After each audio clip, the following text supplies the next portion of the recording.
नमस्कार, मी पूजा. इव्हिनिंगच्या बुलेटिनमध्ये तुम्हा सर्वांचं स्वागत.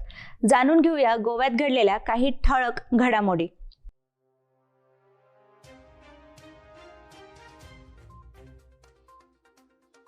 गॅस सिलेंडरवरील अनुदान बंद केल्यामुळे प्रत्येक कुटुंबाच्या खात्यात येणारे 4200 रुपये बंद झाले आहेत. घरगुती गॅस सिलेंडर 25 रुपयांनी वाढल्याने तसेच पेट्रोल व डिझेलचे दर भरमसाठ वाढल्यामुळे कोरोनाच्या संकटात होरपळून निघालेल्या सर्वसामान्य लोकांना बरेच त्रास होत असून ते दर कमी करण्यासाठी मुख्यमंत्र्यांनी गोव्यात गॅस व इंधनाचे दर कमी करण्यासाठी खास उपाय योजावेत अशी मागणी गोवा प्रदेश महिला काँग्रेसच्या अध्यक्ष बीना नाईक यांनी केली.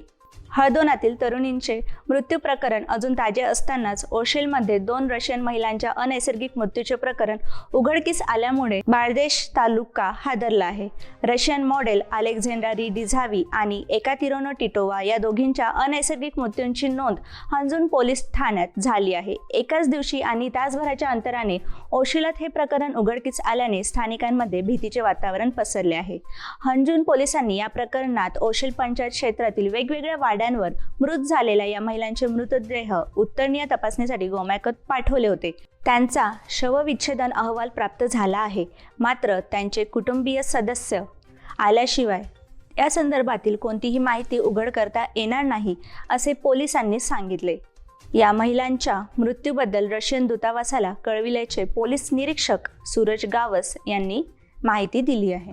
गोव्यातील अभियांत्रिकी, औषध निर्मिती शास्त्र, वास्तुकला पदविका शिक्षण आता स्वस्त झाले आहे.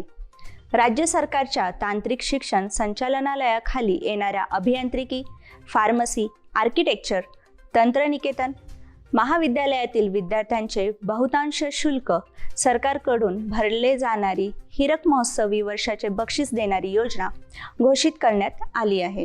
राज्यावर कोरोनाच्या 3ऱ्या लाटेचे संकट ओढवू शकते असे आरोग्य खाते सांगते, तर दुसरीकडे राज्य सरकार हळूहळू निर्बंध शिथिल करू पाहत आहे.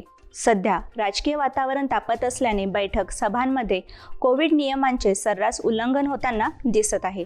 पण पर्यटनावर अजूनही बंदी कायम आहे.